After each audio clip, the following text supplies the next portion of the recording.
if someone is ordered deported and they have a U.S. citizen child who's still a minor, who has some kind of need beyond that of like, I hate to use the word normal, but of your average child, right? So whether in some cases parents get this sort of humanitarian stay because their child has severe medical needs. For others, it's the more of a learning disability, which my understanding is the case with her daughter. I haven't actually met her daughter yet, so I can't 100% say, but that's what the union is telling me, is that her daughter has sort of a learning disability and quite a complicated set of needs that she relies pretty much entirely on her mother for.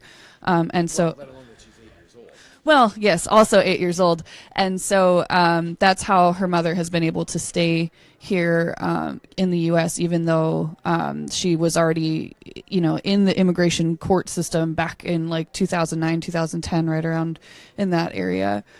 So she's been checking in with ICE every year, and then they say, okay, your situation, still qualifies, or we're going to let you stay another year. And then she goes about her business, and then the next year she has to come back and check in again.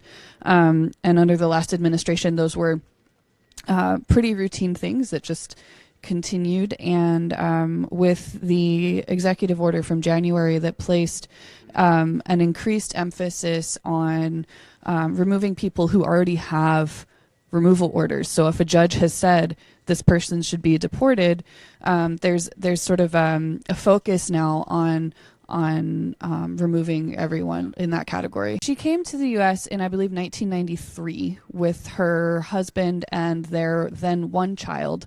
They had 3 more kids together after they came.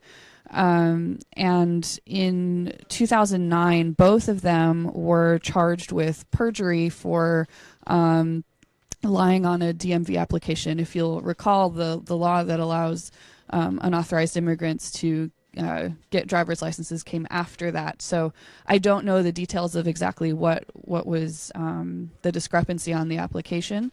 The union didn't know the full details, but Well, I think non-citizens weren't eligible for licenses at that point, so we should go back and revisit that. yes, I'm trying to find out more on that. But I as much as I know from my conversations last night is that there was something on the application that the feds decided amounted to perjury, and both of them were charged, and the lawyer told her to plead guilty, and without telling her the ramifications that might have in her life as an immigrant.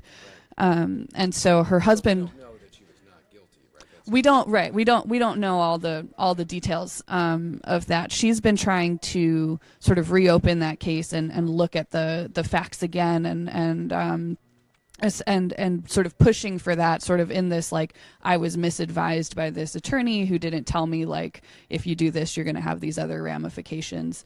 Her husband was actually deported shortly after that happened, so I think it was probably connected, but again, I'm still finding out some of the details there.